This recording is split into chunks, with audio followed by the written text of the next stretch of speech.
Le Costa Rica fait partie des rares pays à avoir réussi ce miracle, produire près de 100% de son électricité de manière renouvelable. Pour arriver à ce résultat, le petit État a misé sur ses ressources naturelles, la chaleur de ses volcans et une pluie abondante toute l'année.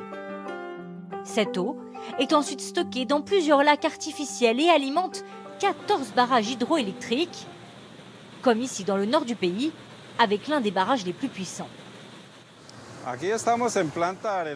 Ici, à la centrale d'Arenal, on produit environ 358 MWh.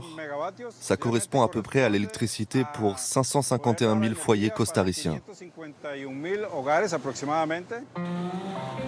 Grâce à des turbines géantes, l'eau de chaque barrage est transformée en électricité. Les 3/4 de la production du Costa Rica proviennent de cette méthode. Le pays a aussi décidé de capter la chaleur du magma de ses volcans en puisant à 2000 mètres sous le niveau de la mer et en créant des centrales géothermiques.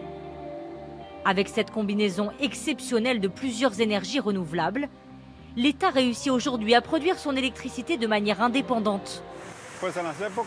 On s'est rendu compte qu'en saison sèche, les barrages hydroélectriques n'étaient pas suffisants pour alimenter le pays. Donc on compensait avec du pétrole, dont les prix augmentent en permanence. Mais maintenant, avec la géothermie, on a une énergie stable et on n'a presque plus besoin de pétrole. Les 5,2 millions d'habitants bénéficient donc d'une électricité à faible coût toute l'année avec peu de variations de prix. Même dans les zones les plus reculées, les Costariciens ont accès à cette énergie propre grâce à des panneaux solaires fournis gratuitement par l'État. Rosa Lopez Dinarte habite au milieu de la forêt. Elle fait partie des bénéficiaires. Là, il y a le panneau. Il prend bien le soleil ici.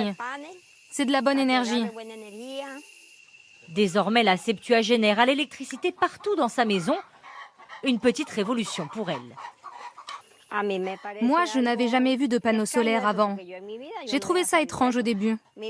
Mais maintenant, je peux recharger mon téléphone, regarder la télévision et avoir la lumière. Ça marche tout le temps. Et vous savez, moi, je suis une vieille dame, donc j'ai besoin de tout ça. Mais le Costa Rica ne compte pas s'arrêter là. Il veut servir d'exemple aux autres pays de la région. Pour cela, il exporte régulièrement une partie de sa production en Amérique centrale. Quand on a un surplus d'électricité, on exporte vers d'autres pays, comme le Nicaragua, le Honduras ou le Salvador. Et tous ces mégawatts sont produits proprement.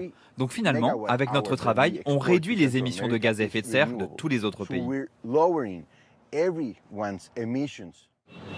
Si le pays produit une électricité presque entièrement renouvelable, les habitants utilisent encore majoritairement l'essence pour leurs voitures. À terme, l'État espère les convaincre d'opter pour des véhicules électriques et ainsi atteindre la neutralité carbone d'ici 2050.